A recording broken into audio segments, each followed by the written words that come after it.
Oi turma, tudo bem? Hoje nós vamos falar de polaridade de ligações e moléculas. Então vamos começar com polaridade de ligações. Estou falando de ligações covalentes.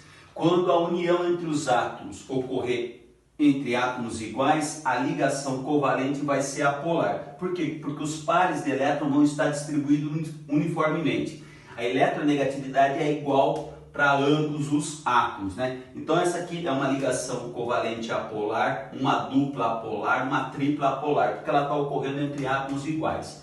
Mas se a ligação covalente ocorrer entre átomos diferentes, ela vai ser polar. E a parte negativa vai estar próxima do elemento mais eletronegativo.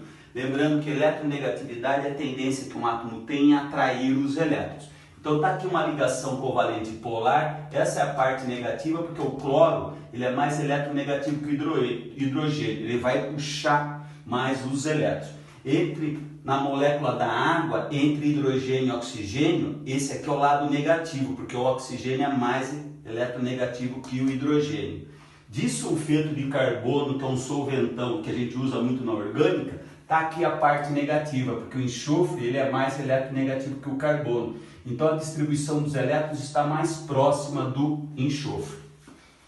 Polaridade de moléculas, ela depende muito do sentido do vetor dipolar e da geometria. Se a gente somar todos os vetores e se a soma der zero, a molécula é apolar. Se a somatória for diferente de zero, a molécula vai ser polar. Lembrando que vetor é um segmento de reta constituído de modo, direção e sentido.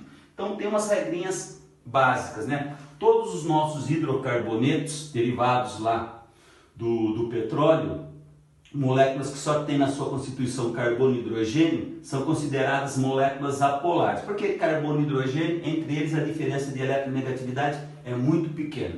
Toda substância simples é considerada apolar, exceção o ozônio, pelo fato de ter geometria angular, a somatória dos vetores não vai dar zero. Então é considerado, embora seja uma substância simples, é considerada polar. Essa molécula do ácido clorídrico é considerada polar porque o vetor ele sempre vai do átomo menos para o mais eletronegativo. Então é como se tivesse uma setinha nesse sentido aqui. Monóxido de carbono, mesma coisa, o sentido vai do carbono para o oxigênio, do menos para o mais eletronegativo. A água, pessoal, nós teríamos dois vetores, partindo do hidrogênio para o oxigênio. Como é uma geometria angular, a somatória desses vetores não vão se anular. Então, a somatória dos vetores, se a gente fosse usar a regra do paralelogramo, estaria dando diferente de zero. A amônia apresenta a geometria piramidal, lembra uma pirâmide. Então, se você construísse os três vetores, a somatória dos três também estaria dando diferente de zero. No caso do tricloreto de carbono ou clorofórmio, né, que é uma molécula tetraédrica, se a gente fosse somar os vetores, seria também diferente de zero. Então nós teríamos também uma molécula polar, sendo que aqui os polos negativos, que são os átomos mais eletronegativos, e aqui os menos eletronegativos. A molécula do gás carbônico, a gente construindo os dois vetores, eles estão partindo do carbono para o oxigênio, do menos para o mais eletronegativo. Nesse caso, como a geometria é linear, é um segmento de reta, um vetor vai anular o outro. Então aqui nós teríamos uma molécula apolar. Você não quer pensar em vetores? Vamos lembrar uma dica do Gillespie, um químico canadense. Só que aí você tem que ter o conceito de nuvem eletrônica, nuvem de elétrons.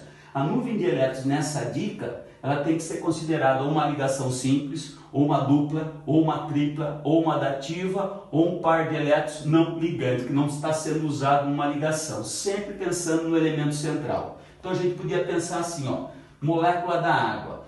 Quantos ligantes iguais a molécula da água tem? Tem dois ligantes iguais. Quantos pares de elétrons, quantas nuvens eletrônicas a água tem? Tem 4. Então está aqui, uma nuvem, 2, 3, 4. Então, como não coincidiu dois ligantes iguais, é diferente de 4 nuvens eletrônicas. Quando não coincidir, a molécula é polar. Vamos pensar aqui então no metano. O metano nós temos 4 nuvens eletrônicas, elemento central, 4 ligantes iguais. Quando coincidir, a molécula é apolar. Vamos treinar mais um pouquinho? Vamos pensar aqui no formol, no metanal. Então veja o seguinte, nós temos 3 nuvens eletrônicas, lembra que a dupla é considerada também uma nuvem eletrônica, hein? Então nós temos 3 nuvens eletrônicas e temos 2 ligantes iguais. Não coincidiu, a molécula é polar.